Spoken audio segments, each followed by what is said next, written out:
मेरे प्यारे भारत के मूल निवासियों, बाबा साहब डॉक्टर भीमराव अंबेडकर जी की सोच की दुनिया में आपका बहुत बहुत स्वागत है। आर्यों के विरुद्ध आर्यों के बारे में जो सिद्धांत यूरोपीय विद्वानों द्वारा प्रतिपादित किया गया उसे ब्राह्मणों ने सत्य मान लिया, परंतु पहले 4 अध्यायों में दिखाया गया है कि वह सिद्धांत कितना गलत और बेबुनियादी है। अतएव उसका अधिक अन्वेषण उचित है।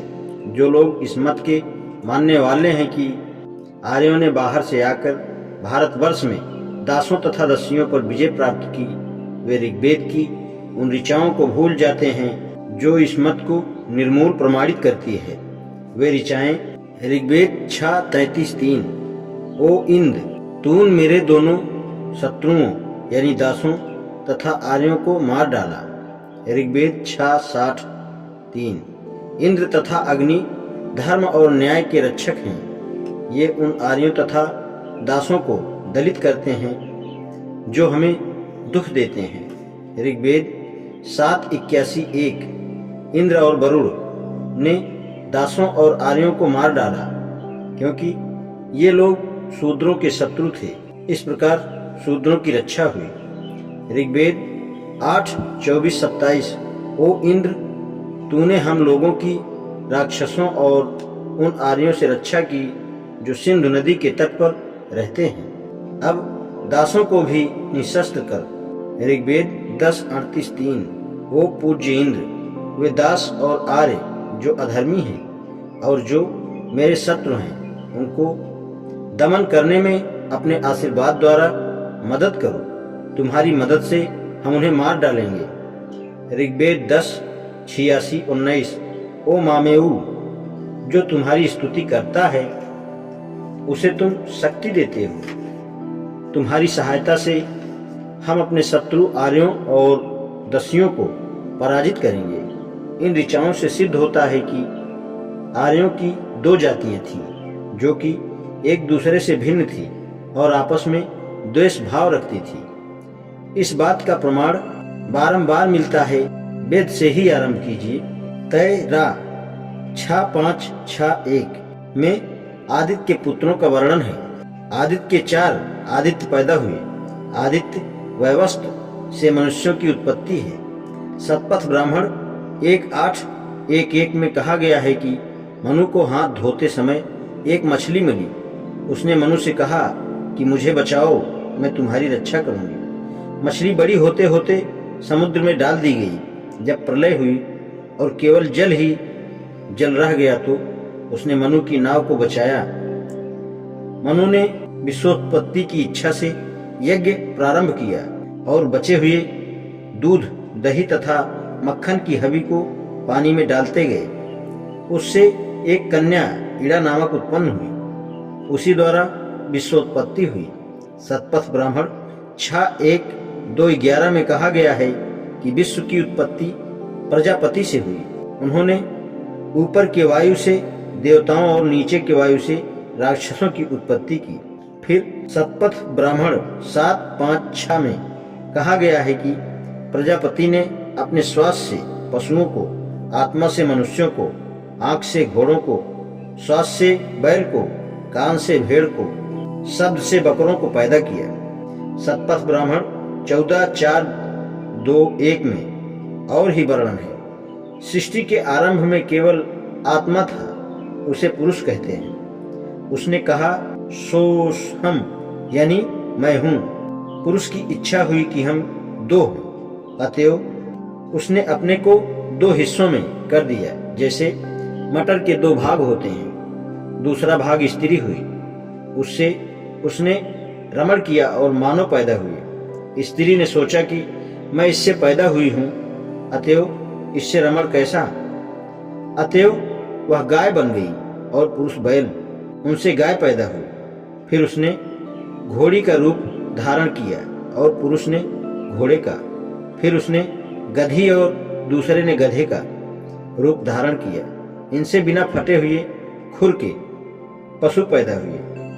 फिर एक बकरी बन, दूसरा बकरा, एक भेड़, दूसरा दुम्मा।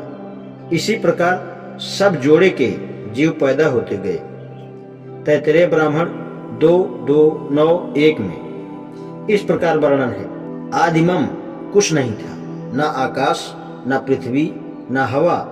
ब्रह्मा ने इरादा किया कि मैं हूँ, फौरन एक शक्ति पैदा हो गई। शक्ति से एक धुआं पैदा हुआ, फिर अग्नि, फिर रोशनी, फिर प्रकाश, फिर बादल, फिर समुद्र और फिर प्रजापति पैदा हुए।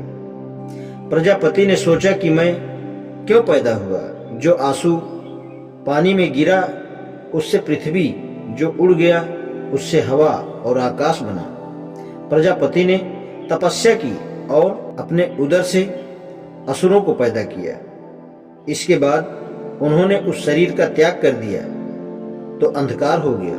फिर उनके सृजन की इच्छा हुई तो मनुष्यों को योनि से पैदा किया, देवताओं को मुख से पैदा किया। महाभारत के बाण पर्व में सृष्टि मनु द्वारा कही गई है। मनु वैवस्त्र के पुत्र प्रजापति के समान तेजवान थे। उन्होंने 10,000 वर्ष तपस्या की। एक दिन चिरड़ी नदी के किनारे उनके पास एक छोटी सी मछली आई और कहने लगी, भगवान मुझे बचाइए, बड़ी मछली मुझे खा जाएगी। मनु ने उस मछली को एक घड़े में डाल दिया। वह बढ़ते बढ़ते इतनी बड़ी हुई कि घड़े में ना समा सकी। तब मनु ने उसे एक तालाब में, जो 2 योजन लंबा और 1 योजन चौड़ा था, डाल दिया। उसमें भी वह इतनी बड़ी हुई कि समा ना सकी। तब मनु ने उसे गंगा में डाल दिया। उसमें भी वह इतनी बड़ी हुई कि समा ना सकी। तब मनु ने उसे समुद्र में डाल दिया। जब प्रलय हुई तो उस मछली ने मनु से कहा कि एक बड़ी नौका में आप बैठ जाएं। मनु ने अपनी नौका उसके दांत से बांध दी। बड़ी तेजी के साथ वह मछली उस नौका को खींचकर ले चली और हिमालय के शिखर पर पहुंची। तब उसने कहा कि आप अपनी नौका इस शिखर पर बांध दें। उस शिखर का नाम नवबंधन प्रसिद्ध हो गया। तब उस मछली ने कहा, मैं प्रजापति ब्रह्मा हूं। मनु द्वारा अब सर्व सृष्टि की उत्पत्ति होगी। मछली अंतर्ध्यान हो गई और मनु ने सृष्टि का सृजन प्रारंभ किया।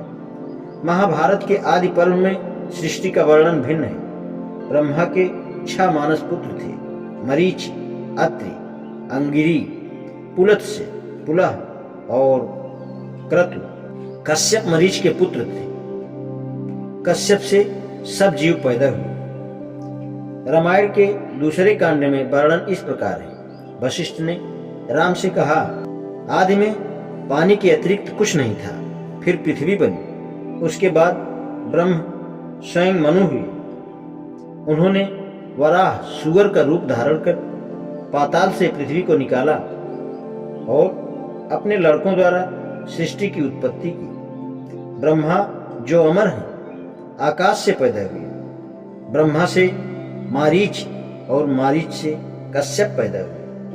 कश्यप के वैवस्त्र और वैवस्त्र के मनु हुए। मनु पहले सृष्टि के बनाने वाले प्रजापति थे। मनु के इक्ष्वाकु हुए, जो कि अयोध्या के राजा थे। एक दूसरी कथा तीसरे कांड में यूं है कि जटायु ने राम से कहा, प्रजापति गण सबसे आदि में थे।